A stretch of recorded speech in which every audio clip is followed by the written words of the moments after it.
Hey everyone, it's LaShonda King.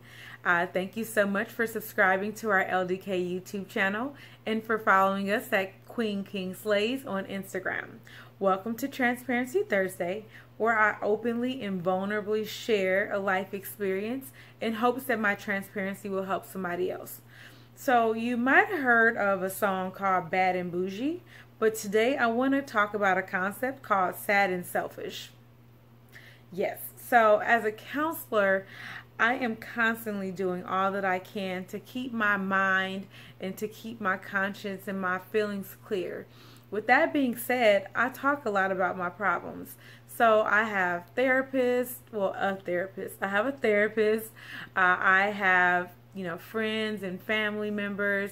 I have a journal. I also have notes in my phone. So no matter what, I'm always jotting down what I'm thinking or feeling and trying to keep it from just circling around in my head and becoming overwhelming.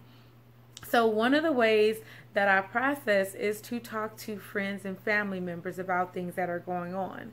And so last year, y'all, I was going through a really tough transition.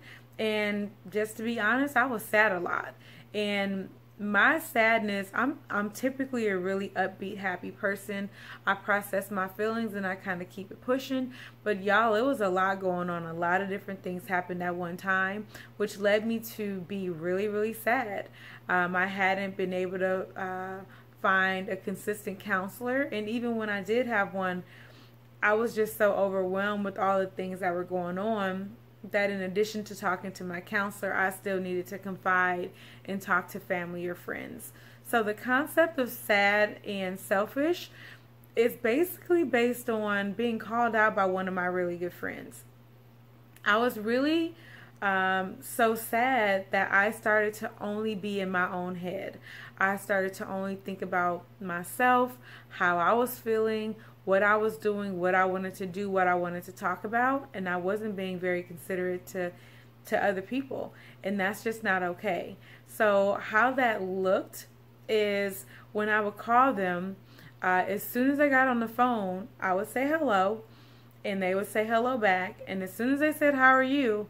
I would immediately go into dump mode. I would just start talking and unloading everything on them, and that wasn't fair. I realize now after talking to that person about it that was a little bit selfish. And why it's selfish is because there's a lot of factors that come into play when somebody is supporting you through a hard time or when you're sad. One, you should just say, "How are you doing?"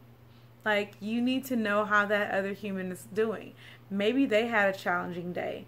Maybe they need to talk a little bit or vent a little bit before you go on your tangent or your rant, because I can go on rants. Maybe they're busy. Maybe they're about to have dinner or cook. So just simple things like, "Hey, is this a good time to talk?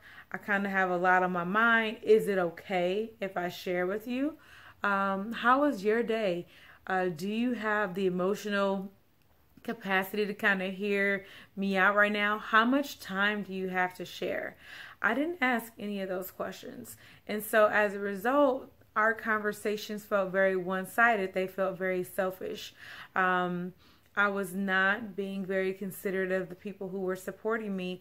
And as a result, sometimes my call or my name popping on the screen might make them think like, do I want to answer? Do I really feel like or have the time to or have the energy to listen to a whole bunch of problems?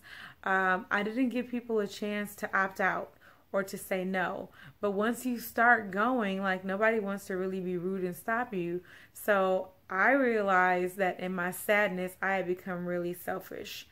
What I will say is that I'm extremely thankful for my support system, for my family and my friends. But the reality of the matter is, everybody has things that they're going through. And while you do want to lean on people that you care about, you want to do so with balance.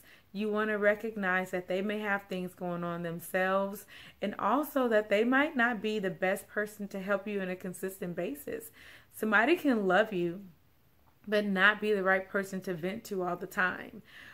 In my case, the person that I vented to the most was my partner. And unknowingly, as I was sad about different things, I became more selfish and I wasn't checking in with my partner as much while I was doing all this dumping. And so that becomes a lot, you all. It becomes a burden. It becomes pretty heavy. So you have to kind of distribute that load of who you share with. And that is one thing that's very important that I overlooked and that I definitely won't overlook going forward.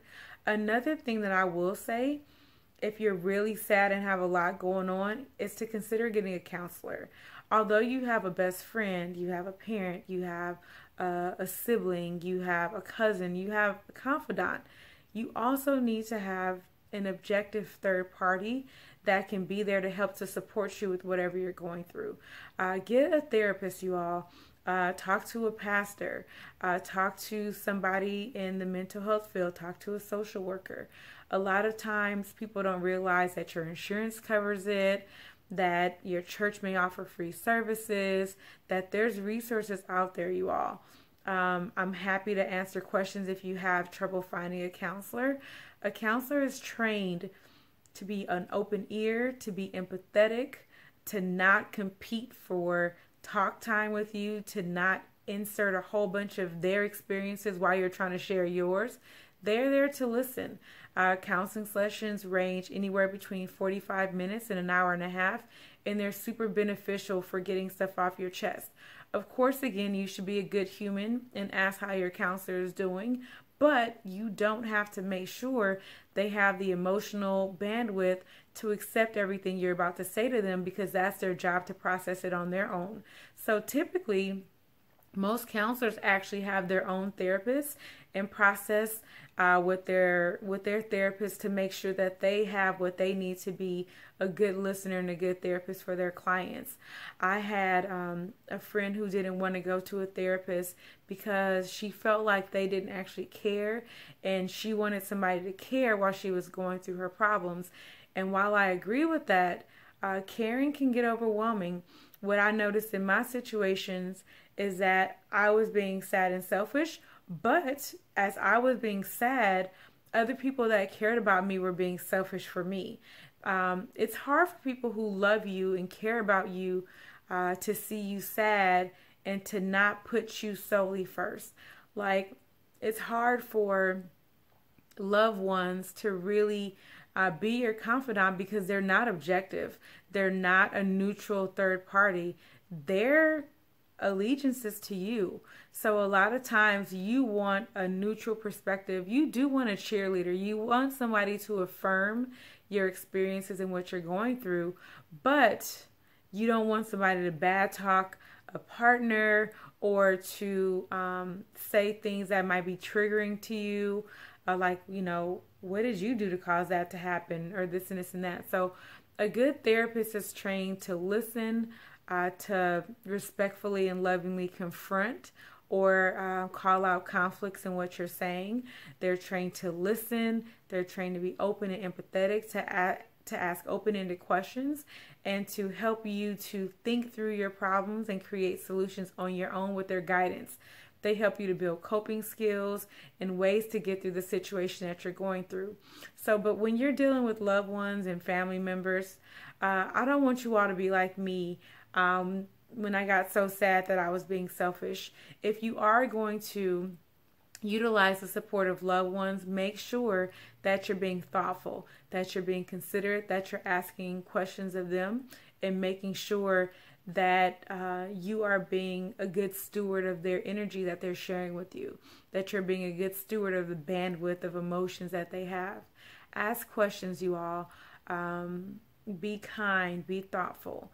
Even if you're sad and overwhelmed, we have to remember it's not just about us. I am not saying don't take care of yourself and don't put yourself first, because you most certainly should.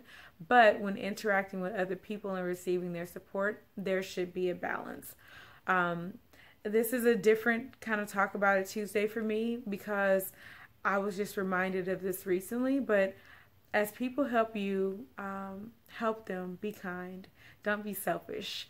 If you've had a similar experience, let me know down below. I would love to hear how your sadness has manifested and how you've treated other people and what you've learned from that. Have your relationships suffered because you were sad? Have you gained or strengthened relationships with loved ones during times of sadness? What's been your experience, you all? I am always taking questions for Talk About It Tuesday, so drop those below as well. And also, if you want to hear something specific from me for a Transparency Thursday, I'm happy to receive those as well. I hope that this has been helpful. I am just open and transparent, hoping that it will help you all. I hope that you have a wonderful day or evening, and we will see you on Tuesday for Talk About It Tuesday. Have a good night, you all, or a good day.